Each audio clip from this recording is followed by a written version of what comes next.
আসসালামু আলাইকুম সবাইকে। দৈনিক ইত্তেফাক একটি নিউজ করেছে, সাকিবের দেশে ফেরার সব সম্ভাবনা শেষ, এই শিরোনাম দিয়ে।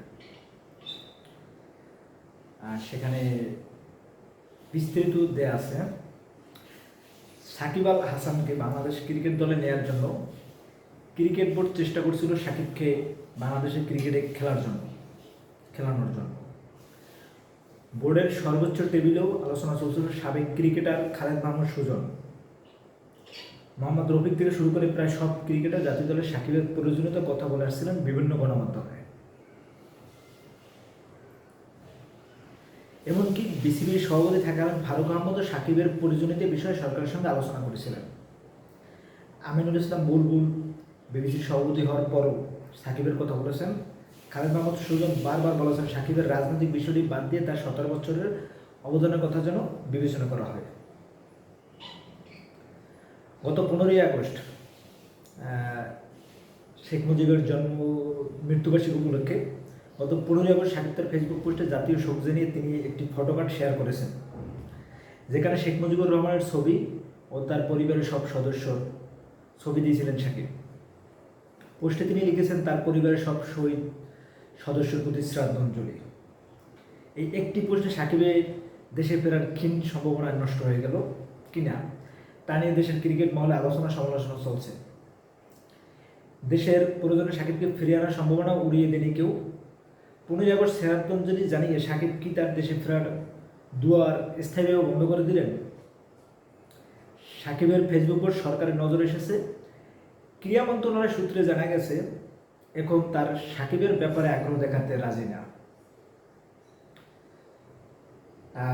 এখানে বিস্তারিত দেয়া আছে এমন, সাকিব আল হাসানের রাজনৈতিক সংশ্লিষ্টতা বাদ দিয়ে তার যে ক্রিকেটীয় জ্ঞান, অভিজ্ঞতা, বিশ্ব সেরা অলরাউন্ডার, তার যে 17 বছরের ক্যারিয়ার, এটাকে নজর দিতে সেই সিনিয়র ক্রিকেটার খালেদ মাহমুদ সুজন থেকে অন্য যারা সিনিয়র আছে এবং সাবেক বিসিবি বোর্ড ফারুক আহমেদ পর্যন্ত সরকারের সাথে আলোচনা চালিয়েছেন।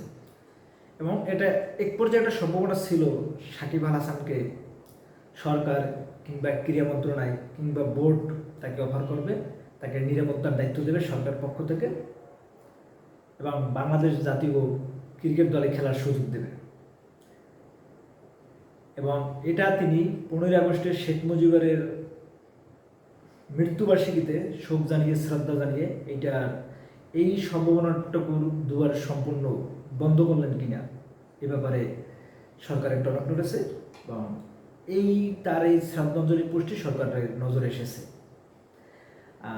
অন্যান্য ক্রীড়াঙ্গনের মিডিয়া পাড়ার সঙ্গীত শিল্পী, অভিনেতা, অভিনেত্রীরা যারা শেখ মুজিবের মৃত্যুবার্ষিকীতে শোক জানিয়ে পোস্ট করেছেন, আবেগ জানিয়েছেন, তাদেরকে বাংলাদেশ থেকে বয়কটের ঘোষণা করা হয়েছে।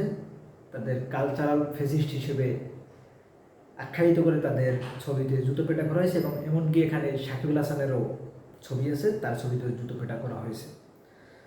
সো এই নিউজের পরিপ্রেক্ষিতে বলা যায় সাকিব আল হাসান বাংলাদেশ ক্রিকেট বোর্ডে জাতীয় দলে খেলার যে সম্ভাবনাটুকু ছিল তিনি নিজ হাতে হত্যা করেছেন শেখ মুজিবের মৃত্যুবার্ষিকীতে শ্রদ্ধা জানিয়ে। সবাই ভালো থাকবেন, আল্লাহ হাফেজ।